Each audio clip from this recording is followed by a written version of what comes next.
ഇന്നലെ രാത്രിയാണ് ഇപ്പോൾ ഈ മരിച്ച ആളുകളടക്കം 4 പേർ ഈ കാട്ടാനയ്ക്ക് മുന്നിൽ പെടുന്നതെന്നുള്ളതാണ് നമുക്ക് ലഭിച്ചിരിക്കുന്ന വിവരം. അതായത് ഈ വാഴച്ചാലിന് സമീപം അതിരപ്പള്ളി വെള്ളച്ചാട്ടത്തിനും വാഴച്ചാലിനും ഇടയിൽ വഞ്ചിക്കടവ് എന്ന് പറയുന്ന ഭാഗത്ത് വെച്ചാണ് ഈ 4 പേർ കാട്ടാനയ്ക്ക് മുന്നിൽ പെടുന്നത്. കാട്ടാന ഈ 4 പേരെയും ഓടിക്കുകയും ചെയ്തു. ഇതിൽ 2 പേർ ഈ ചാലക്കുടി പുഴ മുറിച്ച് കടന്ന രക്ഷപ്പെടുകയും ചെയ്തു. പക്ഷേ ബാക്കി 2 പേരെ കുറിച്ച് ഇന്നലെ രാത്രി ഒന്നും ഒരു തരത്തിലുള്ള വിവരം ഉണ്ടായിരുന്നില്ല.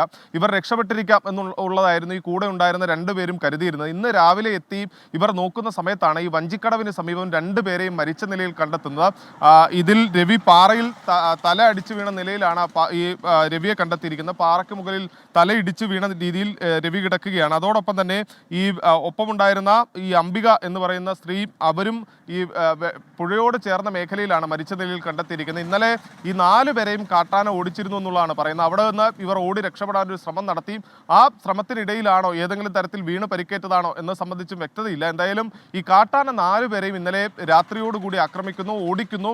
അങ്ങനെ ഈ കാട്ടാനയ്ക്ക് മുന്നിൽ നിന്ന് ഓടി രക്ഷപ്പെടാനുള്ള ഒരു ശ്രമമാണ് അംബികയും അതുപോലെ തന്നെ സതീഷും നടത്തിയത്. പക്ഷേ ആ രക്ഷപ്പെടാനുള്ള ശ്രമം വിഫലമായി എന്ന് വേണം കരുതാൻ. അങ്ങനെയാണ് 2 പേരും ഈ മരണത്തിലേക്ക് പോയത് എന്നുള്ളതാണ് നമുക്കിപ്പോൾ അവിടെ നിന്ന് ലഭിക്കുന്ന വിവരം. കഴിഞ്ഞ ദിവസമാണ്, അതായത് മിനിഞ്ഞാന്നാണ് ഈ അതിരപ്പള്ളിയിൽ തന്നെയുള്ള ഈ അടിച്ചിൽ തൊട്ടി ഉന്നതിയിലുള്ള സെബാസ്റ്റ്യൻ എന്ന 20 വയസ്സുകാരനായ യുവാവിനെ ഈ കാട്ടാന ആക്രമിച്ച് കൊലപ്പെടുത്തുന്ന ഒരു സാഹചര്യം ഉണ്ടായത്. സെബാസ്റ്റ്യന്റെ മൃതദേഹം ഇതുവരെയും സംസ്കരിച്ചിട്ട് പോലുമില്ല. ഇന്നലെയാണ് പോസ്റ്റ്മോർട്ടം നടപടികൾ പൂർത്തിയാക്കി ഈ അതിരപ്പള്ളിയിലേക്ക് എത്തിച്ചത്. അതിന് തൊട്ടു പിന്നാലെയാണ് ഇപ്പോൾ സമീപത്തുള്ള വാഴച്ചാലിൽ കൂടി 2 പേർക്ക് ഈ വന്യജീവി ആക്രമണത്തിൽ ജീവൻ നഷ്ടപ്പെട്ടിരിക്കുന്നത്. എന്തായാലും ഇന്നലെ രാത്രി ഇവർ തേൻ ശേഖരിക്കുന്നതിനും മറ്റുമായാണ് ഈ മേഖലയിലേക്ക് എത്തിയതെന്നുള്ളതാണ് പറയുന്നത്. പ്രത്യേകിച്ച് അതിരപ്പള്ളി വെള്ളച്ചാട്ടത്തിനോട് ചേർന്നൊരു മേഖലയാണ്. സ്വാഭാവികമായി അവിടെ വലിയ രീതിയിൽ ഒരു നിമിഷം ഇപ്പോൾ റൂബിൻ ലാൽ ചേരുന്നുണ്ട്, അതിരപ്പള്ളി മേഖലയിൽ 24 പ്രതിനിധി.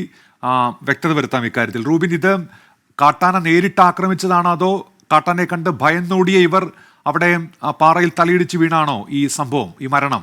റൂബിൻ, ഉന്മേഷ്, ഇന്നലെ രാത്രി സന്ധ്യയോടെ 7 മണിയോടെയാണ് കാട്ടാന കൂട്ടം ഈ ആദിവാസി വിഭാഗത്തിൽപ്പെടുന്ന വാഴച്ചാൽ സ്വദേശികളായ ആളുകൾ താമസിച്ചിരുന്ന പാറപ്പുറത്തേക്ക് ഓടിയെത്തിയത്.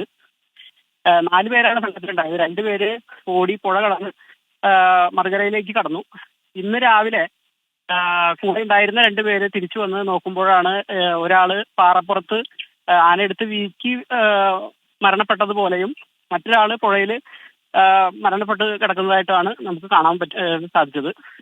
പോലീസും വനം വകുപ്പും പ്രദേശവാസികളും സ്ഥലത്തെത്തിയിട്ടുണ്ട്. പോലീസ് എത്തി മരണകാരണത്തെ കുറിച്ച് കൂടുതൽ വ്യക്തത വരേണ്ടതുണ്ട്. ആനയാക്രമണമായിട്ടാണ് പ്രാഥമികമായി വിലയിരുത്തുന്നത്. ആന വന്ന എല്ലാ ലക്ഷണങ്ങളും ഉണ്ട്. പോലീസും വനംവകുപ്പും അല്പസമയത്തിനകത്ത് സ്ഥിരീകരിക്കും.